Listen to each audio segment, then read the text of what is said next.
Davis is a fantastic young talent, y'all. Keyshawn, the businessman Davis, is a problem. We've seen what he did to Gidget and stop him. Keyshawn Davis is very adamant about wanting to fight Frank Martin.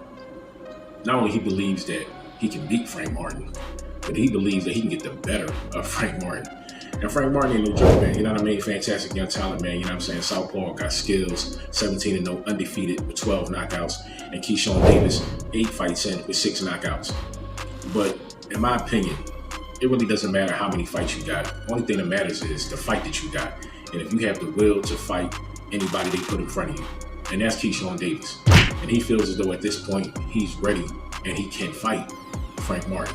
And I gotta respect that, because he really believes and he really wants that smoke. He wants that fight. And Frank Martin said he don't mind that fight either, you know what I mean? And being as though he signed with Errol Spence, this is Frank Martin. We heard Errol talk about possibly a Rolly Romero or Eastside Cruz, you know what I mean, fight or something like that.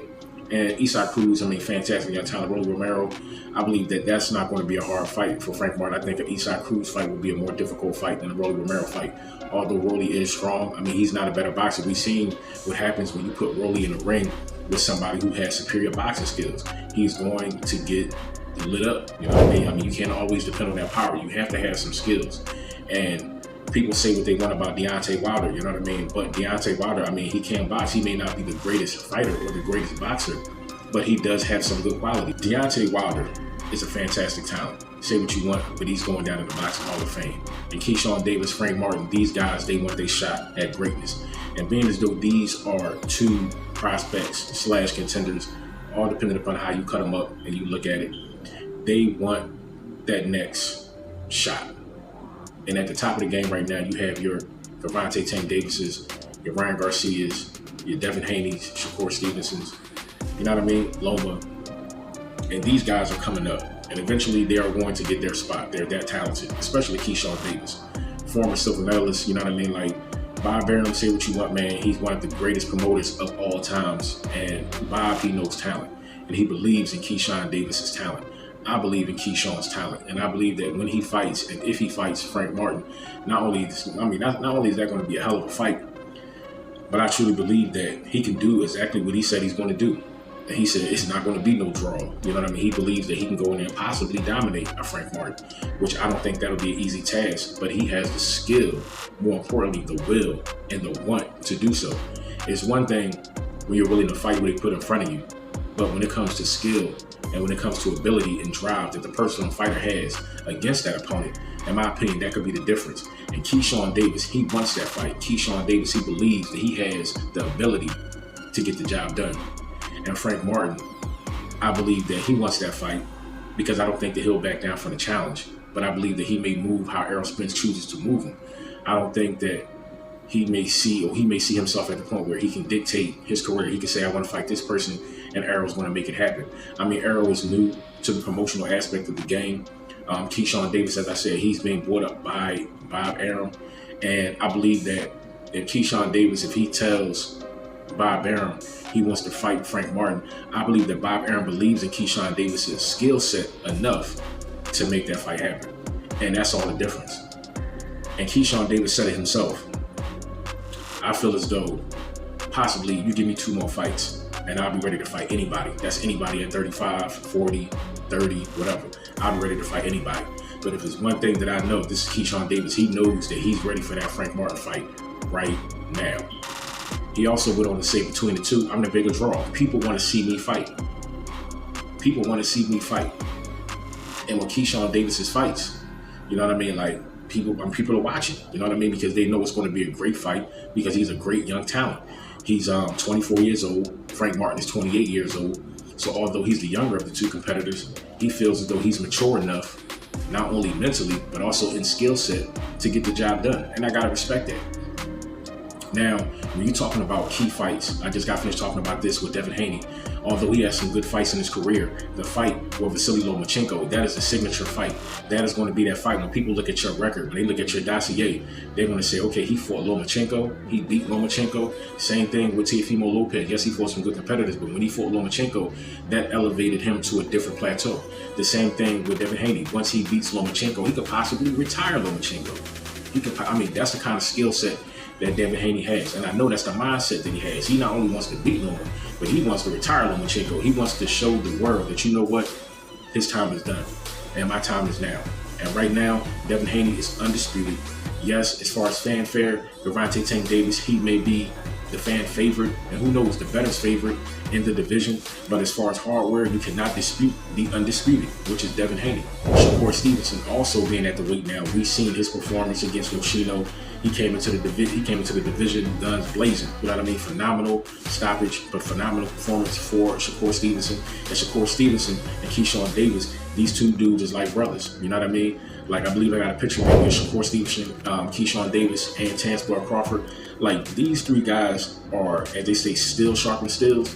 So for Shakur, for Keyshawn to have somebody like Terrence Crawford in their corner, literally, and also in the ring, helping them to develop and sharpen their skill sets. You're talking about experience. It doesn't matter who you fight as far as experience, as far as competitors. You look at who they're sparring with. You look at who is training them. You look at who is honing their skills.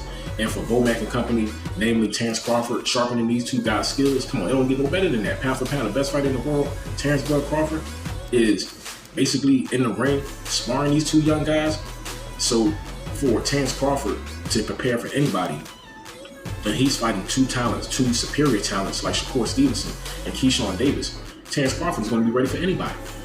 Spence, Thurman, even Boots, you know what I mean? He's going to be ready for anybody. Will he win? Who knows? But as far as being ready, skill set wise, he's going to be ready for anybody. And that's what Keyshawn Davis is saying. As far as my skill set, he doesn't necessarily want to be spoon-fed by Bob Arum. No, he believes that he can fight the best of the best. He can possibly fight at 140, and that's not really a far stretch. Who knows? After a fight or two, depending upon who the challenger is, we may see Keyshawn Davis, you know what I mean, debut at 140, even if it is for a fight. He may go to 140, do his thing, and then possibly come back down. He also went on later to say, like, once I'm in my 30s, I mean, which he does have about 6 years or so, or 6 years plus, because he said 30s. He was like 33, 35, you know what I mean? Like, I possibly could be fighting at 147, maybe max out at 154. And him being 5'9", I mean, he has the frame to go up to 147 to 154 and do quite well, especially at that stage of his career. Not only to do quite well, but do some damage. He could possibly be a champion at 147, be a champion at 154. But right now, 135, the 135 division is on fire, has great talent from top to bottom. And the top guys are starting to lock it up.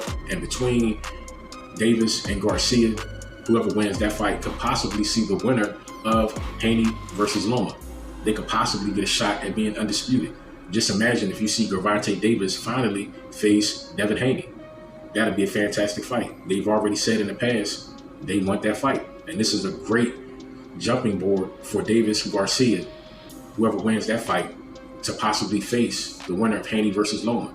A lot of people are picking Devin Haney to win versus Loma because he has the range, he has the height, he's the bigger guy, he's the younger guy. And Loma, I mean, don't sleep on Loma though, you know what I'm saying? I mean, Vasily Lomachenko is still a problem. If he's 80% of the fighter that he was, he's going to be a tough fight for Devin Haney.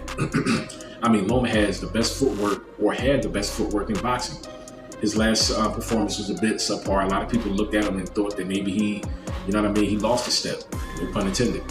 But if he still has that great footwork, still has that great work ethic, and he can get in there and he can do some damage with Devin Haney, I mean, Loma got a chance. But if Devin Haney beats Lomachenko, as I said, that's a signature fight and win for Devin Haney.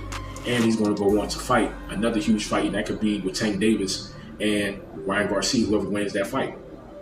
And let's just say if it's Tank Davis and Devin Haney, whoever wins that fight, now these up-and-coming guys, you know what I mean, are starting to get closer to the top, but they're still going to have to wait because Shakur Stevenson most likely will get a shot at whoever wins between Devin Haney and Gervonta Tank Davis, and that's going to be a mega fight.